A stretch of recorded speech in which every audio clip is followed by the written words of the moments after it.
জাহান্নামের এক মুহূর্তের আযাব কারো পক্ষে সহ্য করা সম্ভব না। আমি পারবো না, আমি পারবো না, কসম খোদা, কসম খোদা। ও জাহান্নাম থেকে বাঁচার জন্য খালি মুসলমান। আমার কোনো কিছুর অভাব ছিল না দুনিয়াতে। আমার বাপ কোটি কোটি টাকার মালিক, এদেশের অন্যতম বড় শিল্পপতি আমার বাপ। আমি যদি চাইতাম যে প্রতি সপ্তাহে গাড়ির মডেল চেঞ্জ করব, আমি তাও পারতাম। আমার ঠেকানোর কেউ ছিল না দুনিয়াতে। এত সম্পদের মালিক আমার বাপ, এত সম্পদ, কোনো কিছুর কমতি ছিল না। আমি ছাত্রলীগের জেলা সেক্রেটারি ছিলাম, ছাত্রলীগের মাগুরা গভর্নমেন্ট কলেজের বিপি ছিলাম। বর্তমান প্রধানমন্ত্রীর এক সময়কার ডান হাত ছিলাম বলতে গেলে আমি।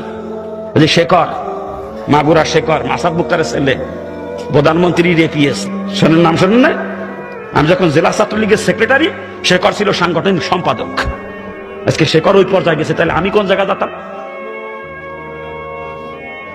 কোনো কিছুর অভাব ছিল না আমার বাজান দুনিয়াতে, কোনো কিছুর অভাব ছিল না। কত দাপটওয়ালা মানুষ ছিলাম, কত দাপট ছিল, কিন্তু আল্লাহ পাক হেদায়েত দেবে, তাই এটা আল্লাহর মনসা। হেদায়েত কসম খোদার, আল্লাহর হাতে হেদায়েত, কসম খোদার। যদি অন্য কারো হাতে হেদায়েত থাকতো, যত বড় বুজুর্গ হোক না কেন, আমার মতো বদমাইশের কাছে জীবনে হেদায়েতের বাণী নিয়ে যাইতো না কেউ। এত বড় কাট্টা বদমাইশ ছিলাম আমি, জানেন আপনারা? পিস্তল দুই পকেটে নিয়ে ঘুরতাম সবসময় আমি।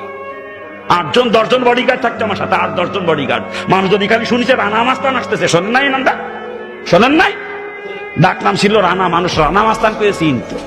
যদি খালি শুনিতে রানা মাস্তান আসতেছে, কিরা কোন দিক সরে দাঁড়াবে, রাস্তা ছেড়ে দিশে পাইতো না। এমনি রাস্তা পরিষ্কার হয়ে যেত, এমনি। এত বড় দাপট নিয়ে চলতাম, এত দাপট নিয়ে।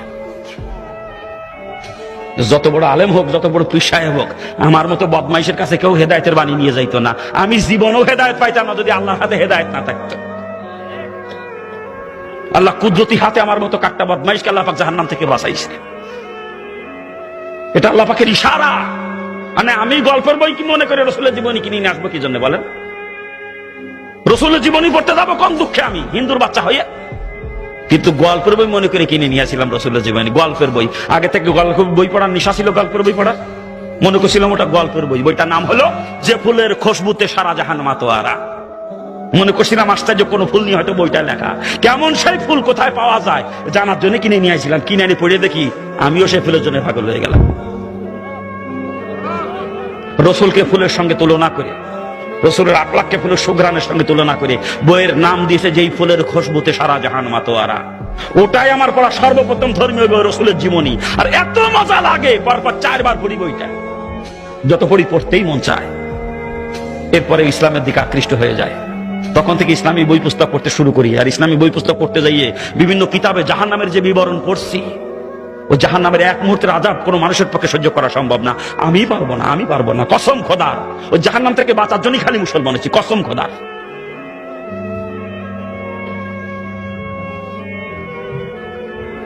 জাহান্নামের বিবরণ বিভিন্ন কিতাবে পড়তে পড়তে জাহান্নামের ভয় এত পরিমাণে অন্তরে জমা হয়েছিল, তখন জাহান্নাম থেকে বাঁচার জন্য পাগলের মতো হয়েছিলাম। কেমনে বাঁচবো আমি ওই জাহান্নাম থেকে? ও আমার পক্ষে সহ্য করা সম্ভব না, আমি কেমনে বাঁচবো? তখন কিসের মা, কিসের বাপ, কিসের আত্মীয় স্বজন, কিসের অর্থ সম্পদ, কিসের নেতৃত্ব কর্তৃত্ব, কোনো কিছু আমাকে ধরে রাখতে পারে নাই। সবকিছু লাথি মারে বের হয়ে চলে আসছে জাহান্নাম থেকে বাঁচার জন্য। শুধুমাত্র জাহান্নাম থেকে বাঁচার জন্য মুসলমান, কসম খোদার। ওই জাহান্নামের এক মুহূর্তের আযাব আমি সহ্য করতে পারবো না। পাও দুইখান ধরে কষি, পাও দুইখান ধরে দুনিয়া ছাড়াই লাগবে। কি দুনিয়া থাকতে পারবেন? কেউ থাকতে পারবেন? কিছু নিয়ে যাইতে পারবেন সাথে করে? ছাড়াই লাগবে, বাধ্যতামূলক।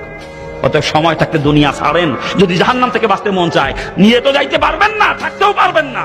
ফাও মহব্বত অন্তরে নিয়ে কবরে যাবেন আর জাহান্নামের আগুনে পড়বেন। ফাও পড়বেন জাহান্নাম, একেবারে ফাও। দুনিয়ায় থাকতেও পারবেন না, দুনিয়া নিয়েও যাইতে পারবেন না।